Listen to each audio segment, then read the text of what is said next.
2025 সালের মাধ্যমিক পরীক্ষার্থীদের জন্য মোস্ট ইম্পর্টেন্ট একটি ভিডিও নিয়ে চলে এসেছি। এই ভিডিওতে আলোচনা করব শেষ মুহূর্তের সাজেশন নিয়ে, অর্থাৎ লাস্ট মিনিট সাজেশন নিয়ে। বিষয় জীবনবিজ্ঞান। তো জীবনবিজ্ঞান বিষয় থেকে যেগুলো প্রশ্ন তোমাদেরকে পড়তে হবে সেই প্রশ্নগুলো তোমাদের সামনে নিয়ে চলে এসেছি। প্রতিটা প্রশ্নের উত্তর যদি তোমরা পড়ে রাখতে পারো, আশা করি তোমরা এখান থেকে 100% কমন পেয়ে যাবে। দেখো, এই ভিডিওতে মান 2 এবং মান 3-এর সাজেশন ভিত্তিক প্রশ্নগুলো নিয়ে আলোচনা করে দিয়েছি। বিজ্ঞান বিষয়ে তোমাদের মান 2-এর প্রশ্ন লিখতে হবে 12টা, অর্থাৎ টোটাল 12 × 2 = 24 মার্কের প্রশ্ন থাকবে মান 2 থেকে। পাশাপাশি মান 5-এর প্রশ্ন থাকবে 30 মার্কের। তো 30 আর ওইদিকে 24, তাহলে কত হলো? 54 মার্ক। তো 54 মার্কের মধ্যে তোমরা যদি 54 কমন পেতে চাও তাহলে ভিডিওটি প্রথম থেকে শেষ পর্যন্ত দেখো।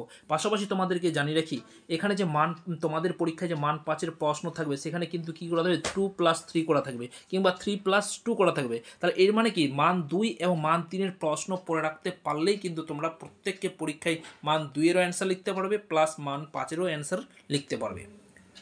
তাই ভিডিওটি প্রথম থেকে শেষ পর্যন্ত দেখো। খুবই ইম্পর্টেন্ট প্রশ্ন রেখেছি, প্রতিটা প্রশ্ন গুরুত্বপূর্ণ। তাহলে শুরু করা যাক আজকের ভিডিওর এই সাজেশন ভিত্তিক প্রশ্নগুলো নিয়ে। তার একটা ছোট্ট রিকোয়েস্ট, চ্যানেলে তো থাকলে অবশ্যই চ্যানেলটি সাবস্ক্রাইব করে নেবে, পাশে বেল আইকনটি বাজিয়ে রাখবে, তাহলে সবার আগে এই ধরনের ভিডিওগুলো পাবে। তাহলে দেখো, প্রথমে মান 2-এর প্রশ্নগুলো আলোচনা করে দিচ্ছি। প্রথম প্রশ্ন যেগুলো আছে তোমরা খাতার মধ্যে লিখে নিতে পারো, কিংবা তোমরা বইয়ের মধ্যে এর উত্তরগুলো দাগিয়ে নাও আর বারবার অ্যান্সারগুলো পড়ো। ওকে, দেখো 1 নম্বর প্রশ্ন কী আছে? ট্রপিক চলন ও নেস্টিক চলনের মধ্যে পার্থক্যগুলি লেখো। দেখো, মোস্ট ইম্পর্টেন্ট প্রশ্ন।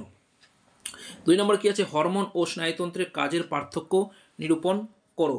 নেক্সট হচ্ছে গিয়ে ডিএনএ ও আরএনএর মধ্যে গঠনগত ও কার্যগত পার্থক্য লেখো। 4 নম্বর প্রশ্ন, ইস্ট্রোজেন ও টেস্টোস্টেরন হরমোনের উৎস ও একটি করে কাজ লেখো। নেক্সট 5 নম্বর প্রশ্ন কী আছে? মিওসিস কোষ বিভাজনে প্রজাতির ক্রোমোজোম সংখ্যা ধ্রুবক থাকে। দেখো, এখানে যে প্রশ্নগুলো রাখা হয়েছে প্রতিটা প্রশ্নই কিন্তু ইম্পর্টেন্ট প্রশ্ন, একটাও প্রশ্ন কিন্তু ছাড়া যাবে না, ছাড়লে কিন্তু তোমরা প্রত্যেকে মিস করবে। বলো, প্রতিটা প্রশ্নের উত্তর ভালো করে পড়ে রাখবে। দেখো 6 নম্বর প্রশ্ন কী আছে? যে প্রাণীদের উদ্দীপনা গ্রহণ ও সাড়া প্রদান স্নায়বিক পথটি রেখাচিত্রের সাহায্যে দেখাও। 7 নম্বর প্রশ্ন, কোষ চক্রের ভূমিকা লেখো। 8 নম্বর প্রশ্ন, ইউক্রোমাটিন ও হেটারোক্রোমাটিনের মধ্যে পার্থক্যগুলি লেখো। 9 নম্বর প্রশ্ন, বংশগতি সংক্রান্ত পরীক্ষায় ম্যান্ডেলের সাফল্য লাভের দুটি কারণ লেখো। 10 নম্বর প্রশ্ন, সমসংস্তঙ্গ বলতে কী বোঝো?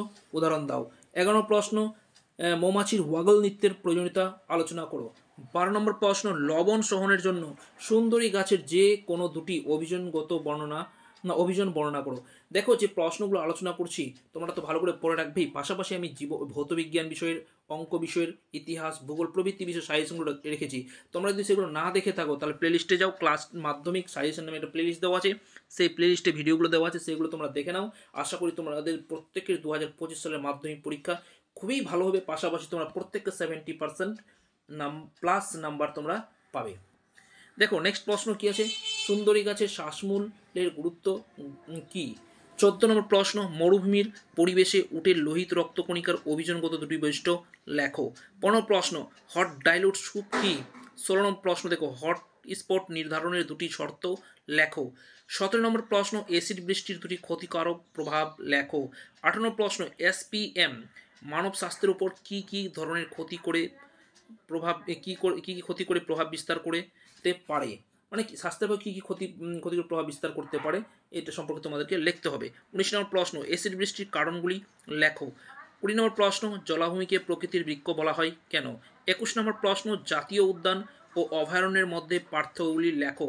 22 নম্বর প্রশ্ন, বাঘের সংখ্যা হ্রাস পাওয়ার দুটি কারণ লেখো। 23 নম্বর প্রশ্ন, রেড পান্ডা বিপন্নতার কারণগুলি লেখো।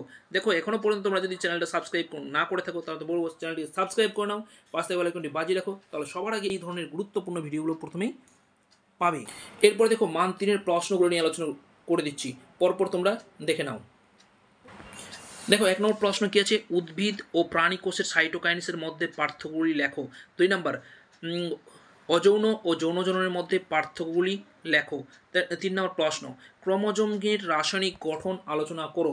4 নম্বর প্রশ্ন, মাইটোসিস ও মিওসিস কোষ বিভাজনের পার্থক্যগুলি লেখো। দেখো, প্রতিটা প্রশ্নের মান কিন্তু 3। 5 নম্বর প্রশ্ন, ফার্নের যৌনক্রম রেখাচিত্রের সাহায্যে দেখাও। 6 নম্বর প্রশ্ন, মাইক্রো প্রপাগেশন পদ্ধতিটি বর্ণনা করো।